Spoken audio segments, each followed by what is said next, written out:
आणि आता वळूयात आजच्या दिवसभरातल्या घटनाक्रमाकडे। म्हणजे मुंबईत आज लागोपाठ दुसऱ्या दिवशी जणू ढगफुटी व्हावी तसा पाऊस कोसळला आणि त्याचा सगळ्यात मोठा फटका हा मुंबईच्या लाईफलाईनला म्हणजे उपनगरीय लोकल सेवेला बसला। मुंबई, ठाणे, कल्याण, डोंबिवली, नवी मुंबई, पनवेल, वसई विरार आणि पालघर या महानगरांना जोडणारी महामुंबईची लाईफलाईन ठप्प झाली होती। पश्चिम, मध्य आणि हार्बर रेल्वेची सेवा दिवसभर अतिशय उशिराने सुरू होती। मुंबई आणि आसपासच्या महानगरांच्या रस्त्यावर जणू तळस असल्याने अनेक ठिकाणी वाहतूक कोंडी झाल्याचं चित्र होतं। मुंबईसह राज्यभरात झालेल्या मुसळधार पावसामुळे लांब पल्ल्याच्या 14 ट्रेन्स रद्दही करण्यात आल्या।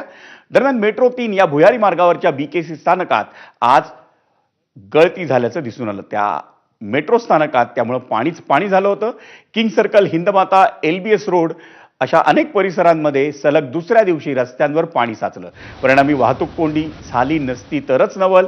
एलबीएस मार्गावर तर गुडघाभर पाण्यातून वाट काढताना मुंबईकरांची पुरती वाट लागली। लोकांना दोरखंडाच्या साहाय्याने पाण्यातून मार्ग काढावा लागला। पवईच्या फुलेनगर भागात पुराच्या पाण्यात वाहून जाणारा एक तरुण थोडक्यात बचावला, तर मिठी नदी धोक्याच्या पातळीपर्यंत पोहोचल्यानं क्रांतीनगर आणि कुर्ला भागातील 350 नागरिकांचं स्थलांतर करण्यात आलं। मुंबईमध्येही मोठ्या प्रमाणात अतिवृष्टी झाली। काही भागामध्ये जवळपास 300 mm पर्यंतची अतिवृष्टी ही झालेली आपल्याला पाहायला मिळाली। म्हणजे एक प्रकारे ज्याला आपण रेकॉर्ड पाऊस म्हणतो अशा प्रकारचा पाऊस पडलेला आहे। त्यामुळे काही प्रमाणात काही ठिकाणी वॉटर लॉगिंग झालेलं आपण बघितलं, पण त्यानंतर मात्र तिथलं पाणी रिसीड होऊन तिथला ट्रॅफिक सुरू केलेला आहे।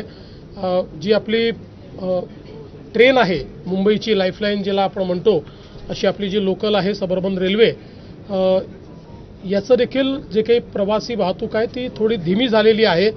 काही ठिकाणी ती लेट चाललेली आहे, पण आता बहुतांश ठिकाणी ती चाललेली आहे।